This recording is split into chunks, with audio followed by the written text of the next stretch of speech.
बिस्मिल्लाहिर्रहमानिर्रहीम। अस्सलाम वालेकुम व्यूअर्स, हाशमी ऑर्गेनिक फार्मिंग में खुश आमदीद। दोस्तों, मैं हूं मखदूम अमीर हैदर हाशमी और आप देख रहे हैं मेरा YouTube channel Hashmi organic farming.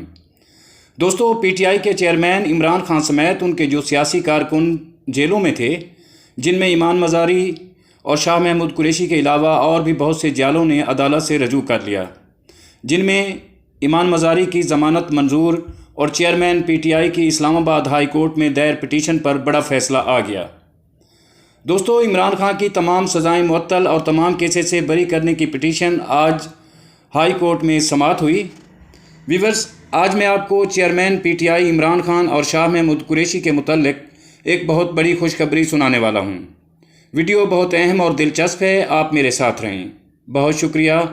Viewers, लतीफ़ खोसा जो कि पीटीआई चेयरमैन इमरान खान के वकील हैं, उन्होंने अपनी बहस में कहा कि ट्रायल कोर्ट का फ़ैसला गलतियों के बायस बरकरार नहीं रह सकता।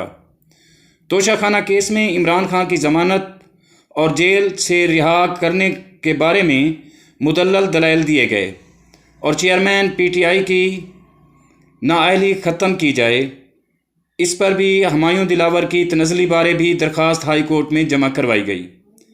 लेकिन दोस्तों, अभी इस पर कोई फ़ैसला नहीं हुआ। लेकिन चीफ़ जस्टिस हाई कोर्ट के रिमार्क पर गांव और शहरों में खुशियों के शादियाने बजने लगे हैं।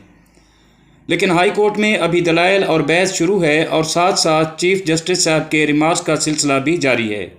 उम्मीद कभी है कि आज इमरान खान की सज़ा मुअत्तल और रिहा किया जाने के इम्कानात के साथ साथ चेयरमैन पीटीआई की नाअहली भी ख़त्म कर दी जाएगी। तो व्यूअर्स, देखते हैं ऊँट किस करवट बैठता है। व्यूअर्स, ये मेरी छोटी सी एक कोशिश थी। अगर वीडियो आपको अच्छी लगी हो तो वीडियो को लाइक और शेयर ज़रूर कर दें। जल्द मिलते हैं किसी अगली वीडियो में, तब तक अल्लाह हाफ़िज़।